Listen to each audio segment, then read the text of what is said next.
Halo, salam jumpa dari tim video podcast Komisi Keluarga GPBB.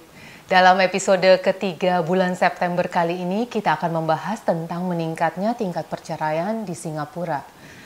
Bapak Pendeta Joseph Theo dan Kak Stella Kurniawan akan menjadi narasumber kita kali ini. Mereka akan membantu kita melihat situasi ini dari sisi psikologi dan dari sisi teologi. Nah, berikut ini kita akan simak sedikit tentang sharing keluarga, perkenalan keluarga mereka. Yuk kita simak bersama. Shalom Bapak Ibu Saudara, saya Preacher Yudi Jatmiko bersama dengan istri saya. Saya Stella, kami kenal dari sejak dulu ya. Jadi dari sejak sekolah minggu saya sudah mengenal Pak Yudi ini karena kami sama-sama berasal dari satu gereja yang sama di Jakarta. Dan kami berpacaran ketika saya kuliah tingkat 3 dan setelah itu kami menikah. Kami menikah tahun 2009, bulan Mei. Dan bulan Juninya kami berangkat ke Malang untuk studi di Seminari Alkitab Asia Tenggara. Saudara, masa-masa ketika kami pergi ke atau tinggal di Saat, itu adalah masa-masa yang manis bagi pernikahan kami. Ya, karena di sana kami ada dikelilingi para dosen yang sangat memperhatikan kami, juga para mentor, dan juga karena saya dari jurusan konseling, kami juga harus konseling. Nah, dari mereka semua kami belajar bagaimana sih supaya memiliki pernikahan yang sehat, yang saling membangun satu sama lain. Ya, betul sekali Bapak Ibu. Ketika kami kembali mengingat masa-masa itu, maka kami sungguh bersyukur kepada Tuhan. Betapa beruntungnya, betapa bersyukurnya kami dikelilingi oleh pasangan-pasangan atau keluarga-keluarga dengan pernikahan yang baik, pernikahan yang sehat, yang takut akan Tuhan, dan bertumbuh bersama-sama, itu bertumbuh saling menguatkan dan saling menopang. Itu menjadi satu bekal, itu menjadi satu pengalaman bagi fondasi yang kuat bagi pernikahan kami. Dan setelah itu Tuhan memanggil kami untuk melayani di Gereja Presbyterian Bukit Batok, di tempat di mana kita sama-sama beribadah dan melayani. Dan kami melayani di Bukit Batok mulai dari tahun 2016. Bapak Ibu Saudara, itulah perkenalan singkat dari kami, kiranya boleh menjadi berkat bagi kita semua. Tuhan memberkati. Ya, terima kasih banyak untuk perkenalan singkatnya. Senang sekali kita bisa mengenal lebih baik keluarga-keluarga di GPBB. Nah, berikut ini Pak Theo akan menguraikan mengenai meningkatnya tingkat perceraian di Singapura dari sisi teologi. Lalu Kak Stella akan membantu melihat dari sisi psikologi.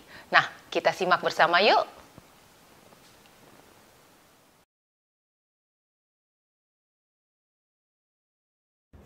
Rekan-rekan keluarga muda dimanapun berada, hari ini kita membahas satu topik yang menarik sekali. More marriages ending up in divorce. Kenapa banyak pernikahan itu berakhir dengan perceraian? Prinsip pertama saya ingin ungkapkan. Prinsip Alkitab tentang perceraian, Bible says cannot divorce. Jelas ya, tidak boleh bercerai.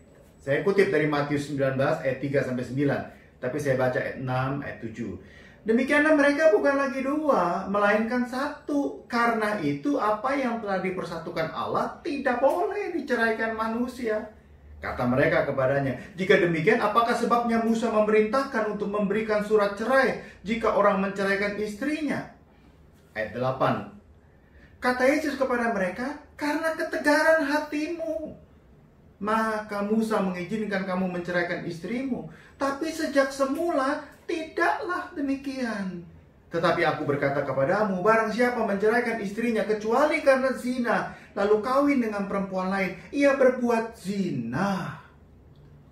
Kutip lagi, 1 Korintus 7, 10, 11. Kepada orang-orang yang telah kawin bukan aku, tapi Tuhan, perintahkan supaya seorang istri tidak boleh menceraikan suaminya.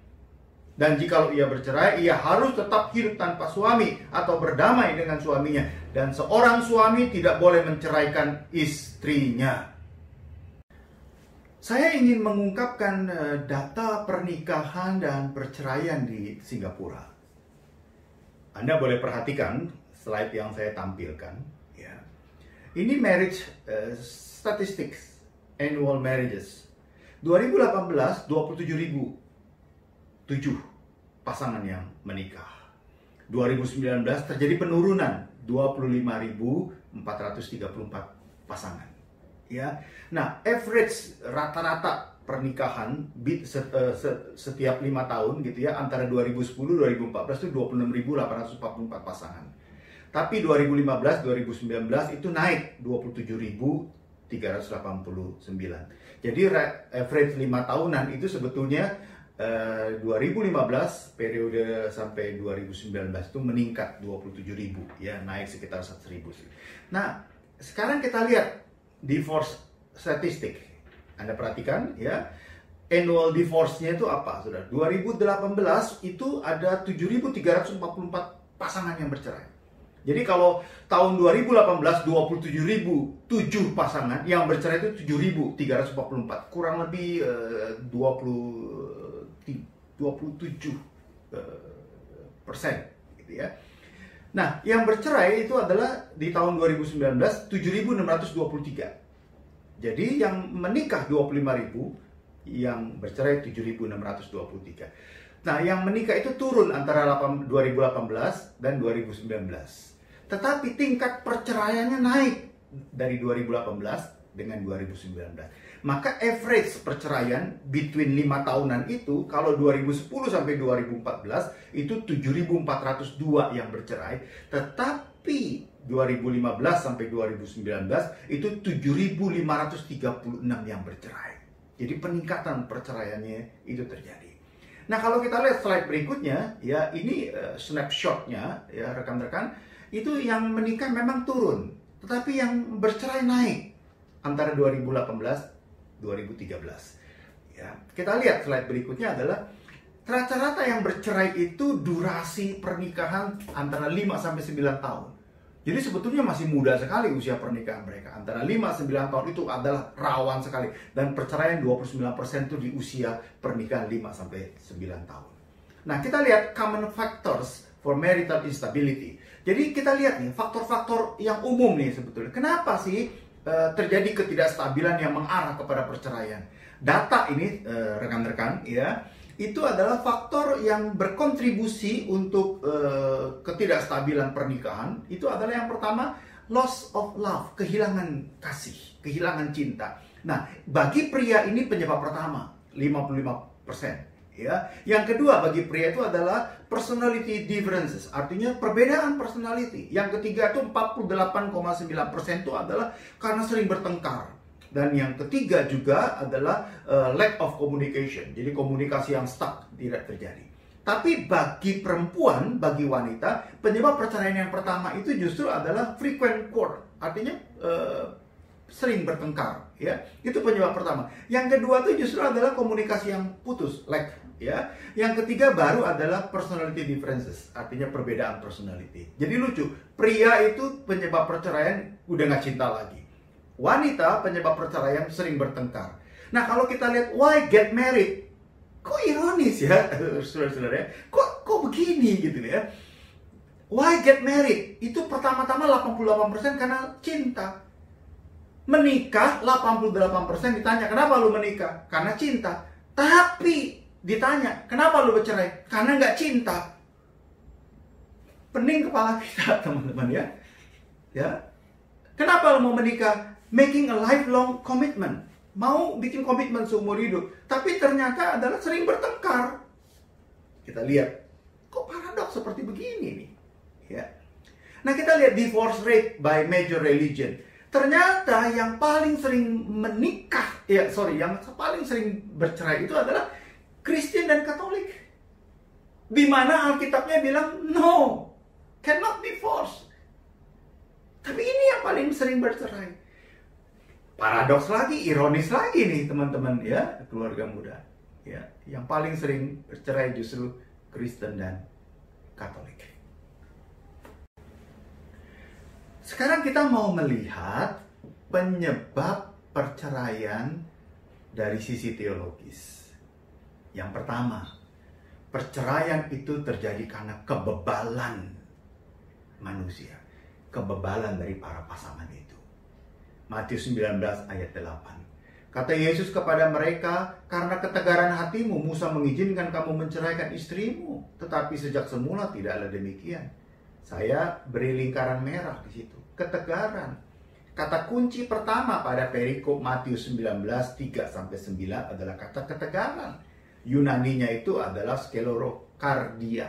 Ada kata kardia, jantung sih sebetulnya kita pakai gitu ya. Nah, kata sklerokardia diterjemahkan dengan hardness of heart dari English Standard Version atau stubbornness, ya, Revised English Bible. Hati yang keras, hati yang degil, tidak mau mendengar apapun.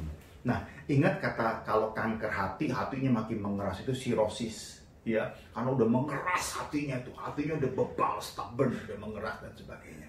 Sekelompok orang Israel bertanya begini kepada Musa.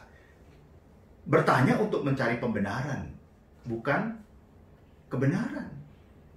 Dan yang lebih hakiki lagi adalah mereka mencari masalah untuk bercerai, bukan bercerai karena masalah. Perhatikan makna di Matius 19 ayat 9 nanti di poin yang kedua. Jadi perhatikan, ini hakikatnya rekan-rekan, ini hakikatnya. Bukan karena ada masalah mereka bercerai. Tapi karena mau bercerai, maka cari masalah. Yang bukan masalah dijadikan masalah. Masalah kecil diperbesar, masalah besar diledakkan. Jadi sebetulnya ketika mereka mengungkapkan masalah perceraian, itu sebetulnya adalah masalah yang dicari-cari. Akar masalah perceraian yang kedua secara teologis adalah karena ingin berzina. Karena ingin berzina. Matius 19 ayat 9, tetapi aku berkata kepadamu, barang siapa menceraikan istrinya kecuali karena zina, lalu kawin dengan perempuan lain, ia berbuat zina. Kata kunci yang kedua pada perikop Matius 19 ayat 3-9 adalah kata zina. Kata pertama itu adalah bebal, kata kedua adalah zina. Dari kata Yunani porneia yang berarti sexual immorality atau marital unfaithfulness atau fornication. King James Version itu menerjemahkannya dengan fornication. Ya. Nah, perhatikan rekan-rekan. Kata porneia itu merujuk kepada Holiness Code di Imamat 18:20-23 yang secara lengkap merinci bentuk-bentuk seksualitas yang dilarang. Janganlah engkau bersetubuh dengan istri sesamamu sehingga engkau menjadi najis dengan dia. Apa ini? Infidelity. Ya, affair. Yang kedua, janganlah kau serahkan seorang anak-anakmu untuk dipersembahkan kepada Molok supaya jangan engkau melanggar kekudusan namamu. Akulah Tuhan. Ini adalah seksual dalam memakai kata agama dan sebagainya. Yang ketiga, jangan engkau tidur dengan laki-laki secara bersetubuh dengan perempuan karena itu suatu kekejian. LGBT. Jangan engkau berkelamin dengan binatang apapun sehingga engkau menjadi najis dengan binatang itu.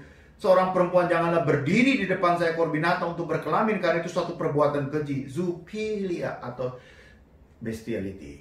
Ya, jadi ini bentuk seksual yang dilarang sebetulnya. Ya, tapi ketika dilarang manusia ingin melanggarnya dan supaya dibenarkan dalam pelanggaran itu maka terjadilah perceraian itu. Bilangan 5, 12, 13. Berbicaralah kepada orang Israel dan katakanlah kepada mereka, apabila istri seseorang berbuat serong dan tidak setia kepada suaminya, dan laki-laki lain tidur dan bersetubuh dengan perempuan itu dengan tidak diketahui suaminya karena tinggal rahasia bahwa perempuan itu mencemarkan dirinya, tidak ada saksi terhadap dia. Dia tidak kedapatan dan seterusnya dan seterusnya. Roma 1 ayat 27. Demikian juga suami-suami meninggalkan persetubuhan yang wajar dengan istri mereka dan menyala-nyala dalam berahi mereka seorang terhadap yang lain sehingga mereka melakukan kemesuman laki-laki dengan laki-laki dan karena itu mereka menerima dalam diri mereka balasan yang setimpal dengan kesesatan mereka. Mereka meninggalkan dan mencari kepuasan. Mereka meninggalkan kekudusan dan mencari kepuasan demi kepuasan yang tiada terbatas dan sebagainya. Ya. Berdasarkan dua kata kunci kebebalan dan zina, rekan-rekan perhatikan. Maka kita dapat katakan bahwa sangat mungkin, bisa sangat mungkin, sekali lagi, bisa sangat mungkin setiap orang yang berinisiatif bercerai bukan karena ada masalah, tetapi cari-cari masalah. Mengapa cari-cari masalah? Karena ingin berzina. Kenapa cari-cari masalah? Karena kebebalannya. Husband or wife has committed adultery with another man's wife or husband, woman husband dan sebagainya. Husband and wife has had homosexual sex with man or woman. Husband or wife has had sex with an animal. Husband or wife has had sex with a relative. Husband or wife no longer wishes to be married to her or him because of her or him Christian faith. Jadi karena kekristenan tidak boleh, maka apa yang mereka lakukan? Mereka cari-cari masalah, bahkan sengaja berzina agar bisa dibenarkan di dalam perceraian itu. Jadi rekan-rekan, bisa sangat mungkin mereka yang berinisiatif bercerai itu mencari-cari masalah bukan karena ada masalah. Yang ketiga, sebab secara teologis kenapa terjadi perceraian? Karena masalah finansial, karena masalah keuangan. Dan ini bukan menjadi rahasia umum. Is finance a reason for divorce? According to a new survey by Ramsey Solutions, money fight are the second leading cause of divorce behind infidelity.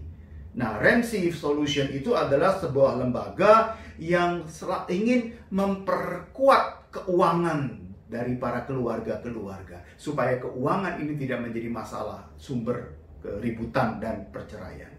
Nah, hasil penelitian bahwa tingkat hutang yang tinggi, mismanajemen keuangan, dan kurangnya komunikasi merupakan penyebab utama stres dan kecemasan seputar keuangan rumah tangga yang sering berujung kepada perceraian. Jadi ribut yang kedua itu adalah karena apa, saudara-saudara? Karena masalah ekonomi. Masalah ekonomi bisa karena mismanajemen keuangan, ya, karena konsumtif yang lebihan, berani utang untuk konsumtif, dan sebagainya. Perhatikan, ya, saya mengutip nanti Wahyu 3 ayat 17 dan 18. Tapi saya mau mengatakan bahwa salah satu tipuan iblis yang paling jitu adalah konsep bahwa kebahagiaan itu ada di kebendaan, ada di kematerian. Ya, iblis mengajar kita untuk membuat berhala lembu emas. Ingat Keluaran 32 ayat 3 dan 4 yang disebut dengan materialisme. Kita mau membuat lembu emas yang disebut dengan materialisme.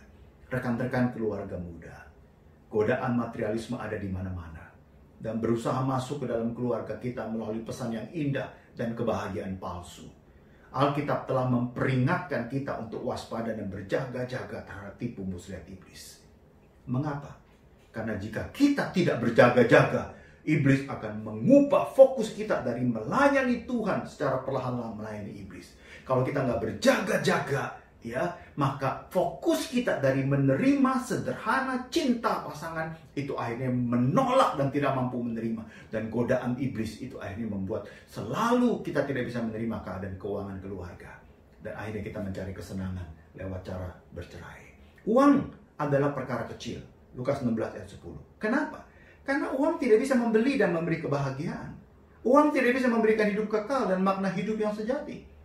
Perhatikan, sikap kita terhadap uang sejatinya adalah gambaran sikap dan relasi kita kepada Tuhan dan kepada sesama kita.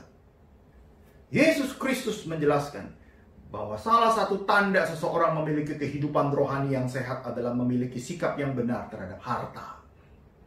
16 dari 38 perumpamaan Yesus itu berkaitan tentang uang. 1 dari 10 ayat dalam Perjanjian Baru berkaitan dengan keuangan. Alkitab memiliki 500 ayat mengenai doa, kurang lebih 500 ayat mengenai iman, tetapi ada 2000 ayat mengenai uang. Itu berarti uang ini bisa menjadi kejahatan yang paling jahat dalam kehidupan manusia. Uang merupakan hal yang sangat penting, ya, karena sikap seorang terhadapnya sangat menentukan seperti apa hubungannya dengan Tuhan, dengan sesama, dan bagaimana ia memenuhi rencana Tuhan di dalam kehidupannya. Perhatikan masalah yang kedua, finansial. Jaga di sini, keluarga-keluarga muda. Masalah yang keempat adalah kenapa perceraian terjadi. Masalah keempat secara teologis adalah karena keluarga tidak membangun kerohanian yang baik. Suami istri tidak memiliki kerohanian yang baik. Tidak ada doa pribadi, tidak ada doa bersama, tidak ada mesbah keluarga. Ke gereja cuma aktivitas belaka, rumah tidak menjadi chapel bagi keluarga. Setiap masalah diselesaikan dengan cara-cara duniawi. 1 Timotius 3 ayat 12, diaken haruslah suami dari satu istri dan mengurus anak-anaknya dan keluarganya dengan baik. Apa syarat menjadi diaken? Apa syarat menjadi pemimpin gereja? Bukan dia cakap untuk berkhotbah, bukan dia cakap untuk managerial, manajemen dan sebagainya. Tapi yang pertama-tama adalah dia harus mampu mengatur keluarganya dengan baik. Saudara-saudara, rekan-rekan keluarga muda, ada banyak faktor, ada 4 faktor kenapa perceraian terjadi. Tapi yang keempat adalah karena masing-masing tidak membangun kerohaniannya dengan baik. Saya berharap ini menjadi concern kita bersama-sama. Rumah kita chapel, anak-anak lihat papa mamanya berdoa, anak-anaknya melihat papa mamanya bisa menyelesaikan masalah dari sisi rohani, dari sisi firman Tuhan, dari doa bersama dan sebagainya. Saya berharap 4 hal ini menjadi perhatian kita semuanya. Sekarang saya mau coba share tentang solusi pencegahan perceraian itu. Bagaimana solusi pencegahannya? Yang pertama adalah jangan bebal.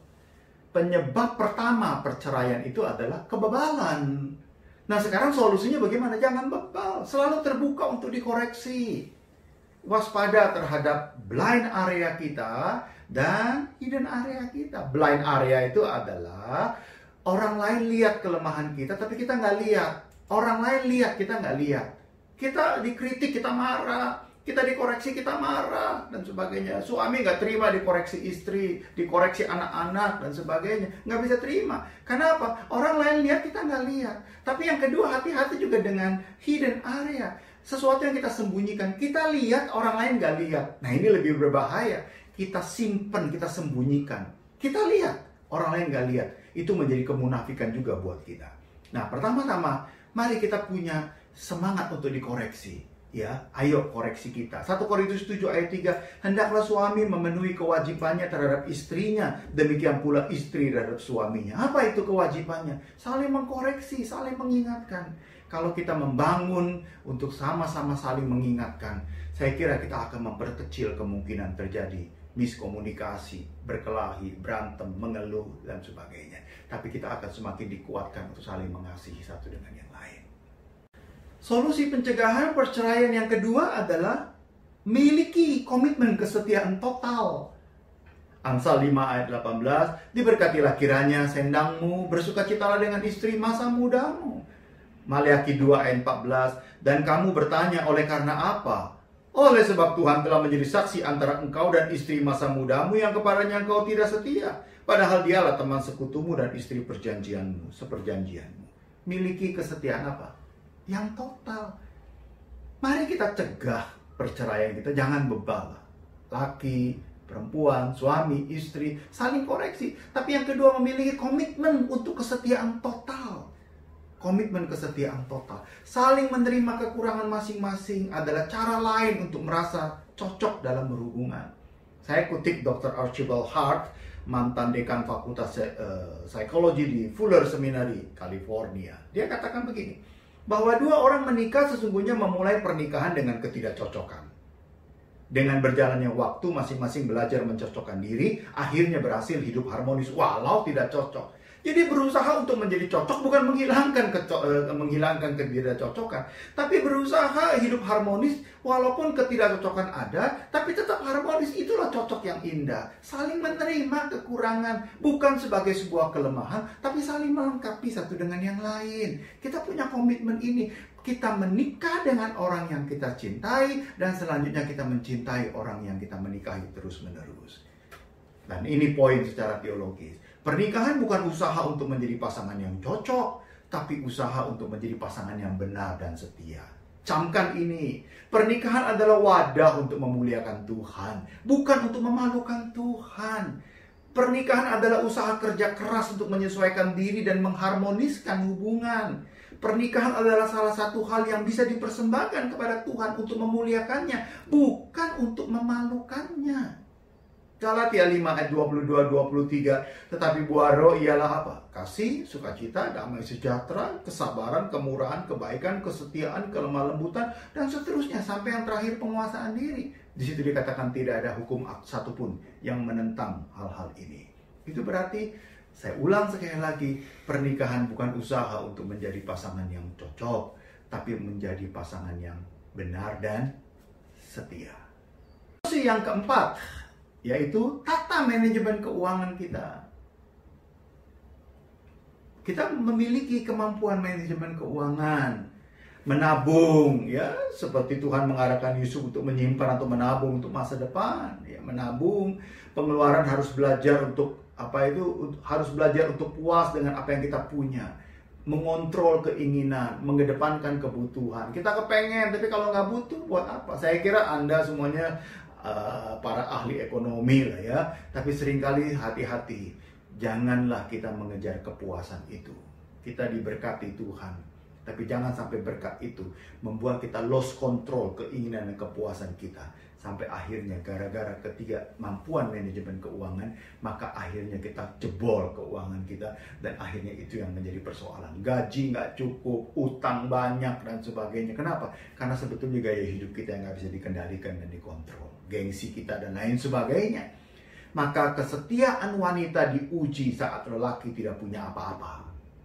Kesetiaan lelaki diuji saat dia memiliki segala-galanya. Hati-hati di sini. Laki-laki itu kalau sudah punya segala-galanya, justru dia seringkali jatuh ke dalam dosa perzinahan.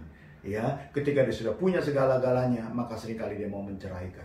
Wanita, ketika laki-laki tidak punya apa-apa, dan itu juga menjadi sebuah penyebab dia mau menceraikan suaminya dan lain sebagainya. Maka poin ini harus diingat.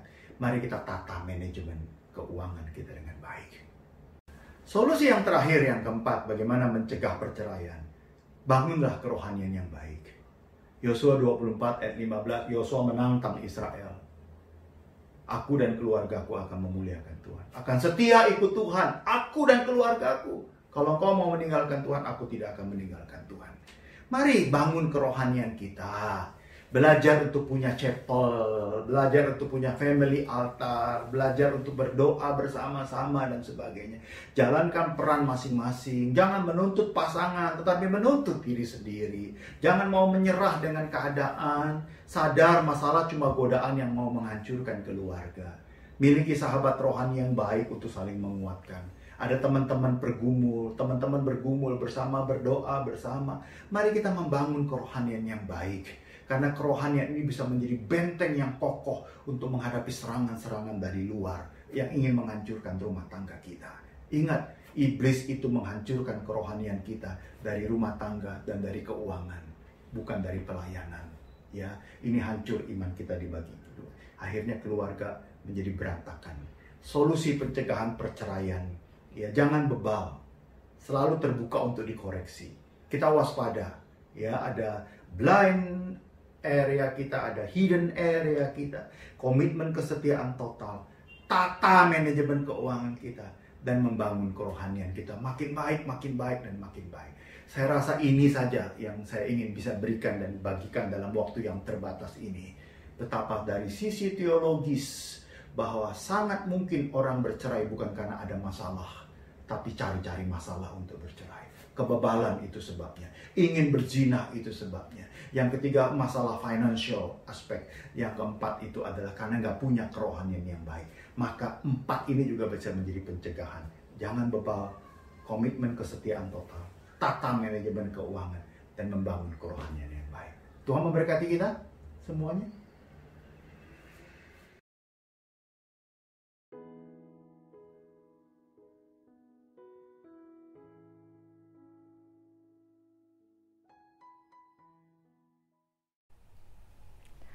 Bapak Ibu Saudara, sebenarnya apa sih yang menjadi akar masalah dari perceraian? Mungkin banyak orang berkata, saya bercerai karena alasan A, B, C gitu ya. Tapi apa sebenarnya yang menjadi akar dari perceraian itu? Kalau menurut pengamatan, ini adalah karena adanya kebutuhan-kebutuhan yang tidak terpenuhi. Nah, memang Tuhan menciptakan kita manusia dengan kebutuhan untuk dikasihi, untuk dihargai. Dan ini adalah kebutuhan yang baik ya. Dan bisa dipenuhi sepenuhnya di dalam Tuhan. Tapi ada kalanya di dalam perjalanan kita, di dalam keluarga asal kita, kita itu memiliki emotional baggage, ada masalah-masalah, kebutuhan-kebutuhan yang tidak terpenuhi. Karena mungkin keluarga kita pun terbatas, keluarga kita pun tidak sempurna. Jadi kebutuhan-kebutuhan ini terkadang kita bawa sampai ke dalam pernikahan. Nah, di dalam pernikahan waktu masih pacaran, kita melihat, wah sepertinya pasangan saya ini bisa memenuhi kebutuhan saya. Dia bisa mengasihi saya, menghargai saya, bahkan saya merasa spesial di matanya. Nah, ini yang membuat kita akhirnya menikah. Nah, tapi seiring dengan berjalannya waktu di dalam pernikahan, ternyata tidak semuanya seindah yang kita bayangkan atau kita harapkan. Kadang-kadang pasangan kita pun punya emotional baggage sendiri, kita pun membawa emotional baggage sendiri. Dan itu kadang-kadang tidak bisa dibicarakan, kadang-kadang menjadi konflik dan friksi satu sama lain. Nah, di dalam pernikahan, inilah yang menjadi akar masalahnya ketika akhirnya pasangan memutuskan untuk bercerai. Karena mereka merasa kebutuhan mereka tidak terpenuhi. Kebutuhan untuk dikasihi, mereka tidak merasa dikasihi, malah merasanya mungkin dicuekin gitu ya. Kebutuhan untuk dihargai, ini juga tidak terpenuhi, malah merasanya selalu dibantah, selalu dipertanyakan, tidak pernah diterima satu sama lain. Nah, selain itu, selain ada emotional baggage yang kita bawa juga di dalam pernikahan, kadang-kadang reaksi kita pun terhadap pasangan itu juga membuat kebutuhan-kebutuhan kita tidak terpenuhi satu sama lain. Nah, perlakuan seperti apa? Yaitu ada satu istilah yang namanya contempt. Nah, contempt ini itu adalah memperlakukan pasangan itu dengan tidak menghargai dia atau merendahkan dia atau membuat dia merasa invisible, saya itu tidak ada, saya itu tidak berharga. Nah, contohnya seperti apa? Mungkin ketika kita bicara gitu ya, saya mau pergi dulu ya gitu ya ke pasar gitu. Nah, tapi tidak ada respon gitu. Atau ketika pasangan bicara dengan anak, oh iya kamu lagi mau makan apa hari ini gitu ya. Tapi kalau dengan pasangan dia bilangnya, nggak pernah nanya mau makan apa gitu ya. Kalaupun nanya, ya udah itu makan aja yang ada di situ gitu ya. Nadanya langsung berubah gitu. Nah, itu seperti, wah saya memang tidak berharga, saya itu seperti tidak ada. Kadang-kadang kalau ngomong pun seperti nggak pernah dilihat lagi mata dengan mata. Tidak seperti dulu waktu masih pacaran, kayaknya kita wah selalu melihat mata dengan mata. Wah saya merasa dikasihi, dihargai. Tapi di dalam pernikahan, bahkan orang-orang yang bercerai itu karena mereka merasa sudah tidak ada lagi kasih, tidak ada lagi penghargaan. Bahkan yang ada itu adalah contempt. Perasaan bahwa saya itu memang tidak diharapkan keberadaannya di dalam rumah ini. Mungkin seperti suami pulang dari kantor gitu ya, pulang kerja, dia berharap istrinya itu menyambut dia gitu ya. Apa kabar? Gimana tadi di kerjaan gitu ya. Nah, tapi bukan itu yang di dalam rumah tangganya, bukan itu yang didapatkan. Melainkan kadang-kadang langsung ngapain aja sih seharian gitu ya. Diteleponin gak angkat-angkat. Gimana sih gitu. Nah, itu adalah perlakuan contempt. Mungkin kalau sekali, 2 kali dan akhirnya bisa dibicarakan, nah ini tidak menjadi masalah. Tapi yang sering kali menjadi masalah adalah hal-hal ini tidak pernah dibicarakan. Bisa dibilang disembunyikan di bawah karpet gitu ya. Sebenarnya selalu ada, tetapi ketika mood kita lagi baik, ketika kita lagi liburan, ketika kayaknya tidak ada masalah gitu ya, kesannya kita tuh baik-baik saja. Tapi ketika kita mulai ada lagi konflik seperti itu, ada lagi stres seperti itu, wah itu semakin bertumpuk, dan akhirnya kita sudah tidak tahu lagi apa sih yang membuat kita itu sangat bermasalah satu sama lain. Apa sih yang membuat kita tidak bisa lagi nyambung satu sama lain. Nah, inilah yang menjadi akar penyebab dari masalah perceraian.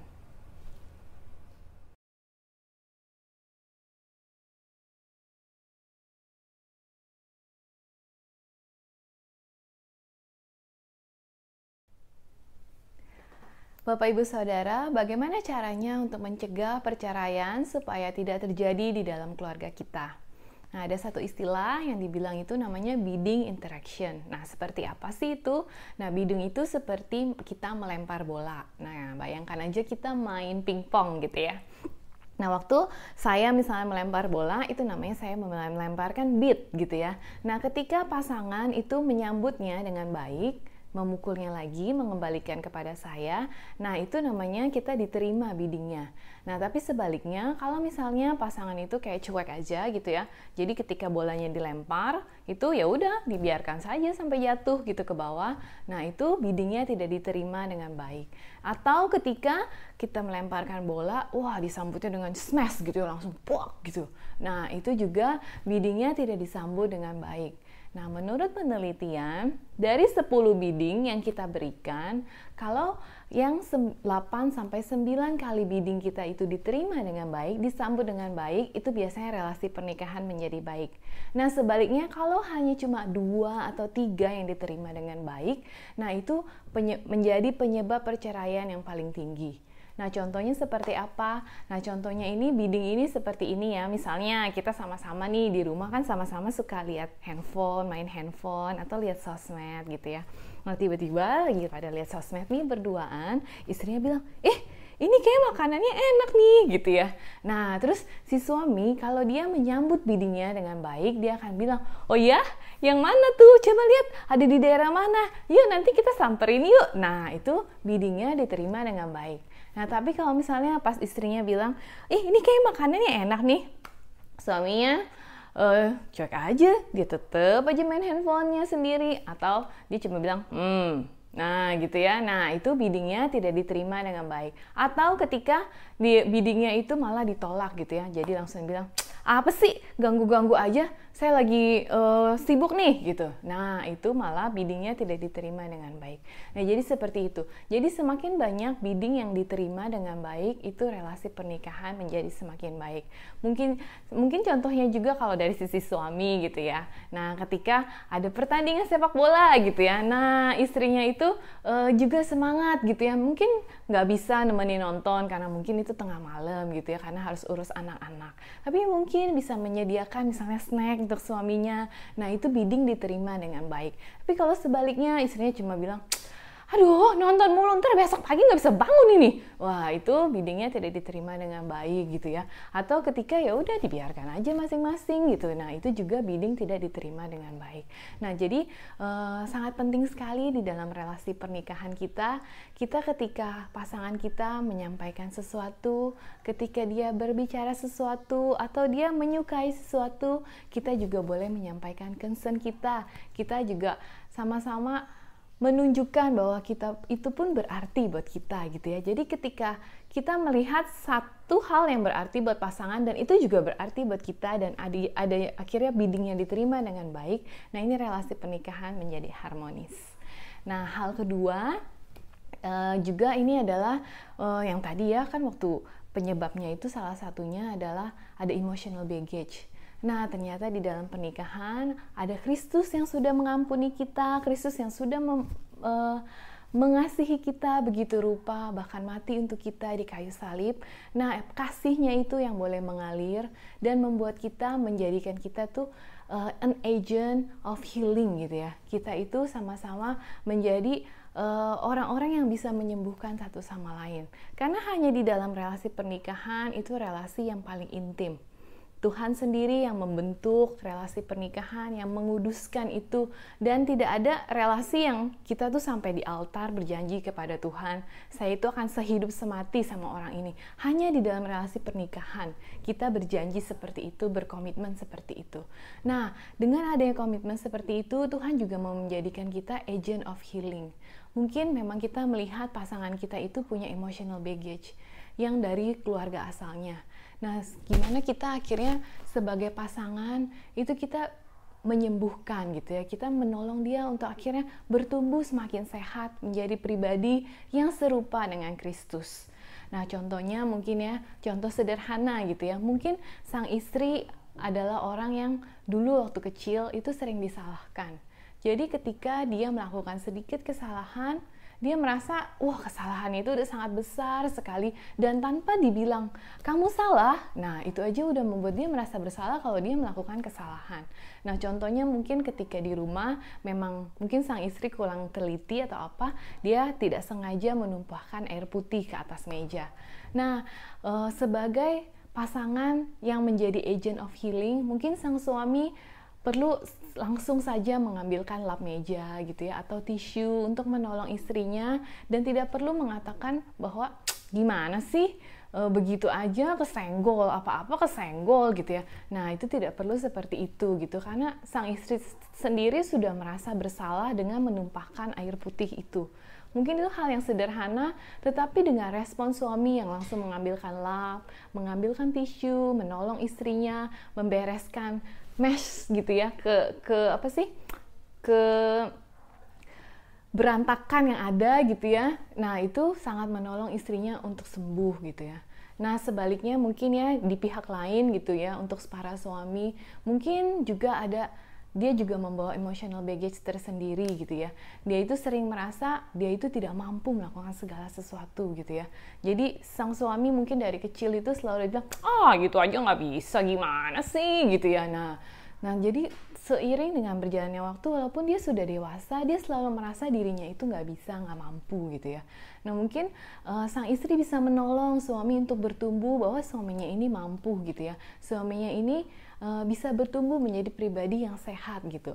Nah, contoh sederhananya mungkin ketika suami lagi menyetir gitu ya, atau suami lagi mau pergi kemana menunjukkan jalan, dia salah ternyata gitu ya. Nah, kan ada yang bilang katanya suami itu kadang-kadang suka salah gitu ya, kalau nunjukin jalan gitu ya. Nah, istri kita tidak perlu yang namanya langsung point out gitu ya kesalahannya. Misalnya bilang, udah dibilangin juga dari tadi apa, makanya lihat tuh yang benar Google Map-nya gitu ya. Nah, nggak perlu seperti itu, tapi mungkin kita bisa bilang, ya udah yuk kita cari yuk sama-sama, mungkin jalannya ke sana gitu. Nah, jadi nggak usah di point out kesalahan dari pasangan kita gitu ya. Nah, tapi ini tidak berarti tuh bahwa segala kesalahan kita tolerir gitu ya. Kita tuh jadi kayak spoil out gitu ya. Jadi kayak memanjakan banget. Oh jangan, ini mah nanti dia kasihan, dulu kan punya emotional baggage. Nanti kita sayang-sayang aja gitu. Nah, tidak seperti itu juga, karena itu juga memanjakan, tidak mendewasakan gitu ya. Tapi kita mau membuat dia menjadi dewasa di dalam Kristus. Jadi kalau hal-hal yang memang berdosa gitu ya, yang Tuhan bilang udah jangan gitu ya, kita harus tegur memang, tapi tegur di dalam kasih. Misalnya suami kita berbohong, kita perlu menegurnya gitu. Kita bilang, Tuhan tidak suka dengan hal itu, saya juga tidak suka dengan hal itu. Nah, seperti itu gitu ya. Tapi kalau masalah-masalah yang kayaknya itu bisa dibicarakan, itu kelemahan memang dari pasangan, bolehlah kita extend gitu ya, our mercy gitu ya. Sebagaimana Tuhan tuh sangat merciful sama kita, Tuhan sangat compassionate sama kita, kita juga mau extend itu ke pasangan kita. Karena kitalah agent of healing for him or for her gitu ya. Karena Tuhan udah tempatkan kita menjadi pasangan yang sama-sama membangun, sama-sama mendukung satu sama lain. Nah, yang terakhir, yang ketiga adalah berdoa bersama. Nah, sangat penting ini berdoa bersama. Nah, apa yang bisa dilakukan di dalam doa bersama gitu ya? Nah, mungkin kalau makan gitu ya, kita usahakan doa bersama gitu ya. Nah, ini menurut saya satu yang paling penting itu adalah doa malam ya. Jadi doalah sama-sama dengan pasangan gitu ya, berdua. Apa yang bisa didoakan? Yang pertama, kita mengucap syukur untuk pasangan. Kita sebutkan hal spesifik hari itu yang dia lakukan. Contohnya mungkin sangat simpel gitu ya. Misalnya, terima kasih Tuhan karena hari ini dia membantu saya untuk membuang sampah gitu ya. Nah, itu hal simpel gitu ya. Atau ketika waktu lagi masak gitu ya, terus ada sesuatu, terus kita ditolong gitu ya. Nah, kita bisa terima kasih Tuhan karena hari ini dia menolong saya untuk memasak. Atau waktu kita lagi kurang enak badan, terus dia merawat kita, kita bilang terima kasih Tuhan karena dia merawat saya hari ini gitu ya. Jadi kita sebutkan secara verbal hal spesifik yang hari itu pasangan kita lakukan terhadap kita. Dan kita mengucap syukur di hadapan Tuhan. Nah, selain mengucap syukur, kita juga bisa mendoakan satu sama lain. Nah, mendoakannya, misalnya kita tahu suami kita lagi bergumul di dalam pekerjaan. Kita bisa doakan, Tuhan tolong dia di dalam pekerjaan. Engkau yang melindungi dia dari segala yang jahat. Nah, suami juga mungkin melihat istrinya ini juga sangat kewalahan di dalam rumah tangga. merasa kelelahan untuk mengurus anak, mengurus rumah. Nah, suami juga bisa mendoakan istri, Tuhan berikan kekuatan, berikan sukacita di dalam merawat anak-anak, merawat rumah. Nah, dengan seperti ini, dengan berdoa bersama, juga relasi menjadi semakin kuat, karena kita tidak hanya berdua menjalaninya, tetapi bertiga bersama dengan Tuhan. Dan juga ada satu quote yang sangat baik, dibilangnya bahwa a couple who prays together stays together. Nah, kiranya dengan 3 tips ini bisa menolong kita untuk menjaga relasi pernikahan kita mencegah keluarga kita dari perceraian. Terima kasih banyak Pak Theo dan Kak Stella untuk kehadirannya kali ini dan membantu kita untuk melihat dan memahami mengenai meningkatnya tingkat perceraian di Singapura. Ya, doa saya agar materi yang kita paparkan kali ini dapat membantu kita dan menguatkan kita sebagai anak-anak Allah yang terikat di dalam pernikahan Kristiani yang kudus. Oke, itu dari kami untuk episode ketiga bulan September kali ini. Terima kasih untuk perhatiannya dan sampai jumpa di episode berikutnya. Salam!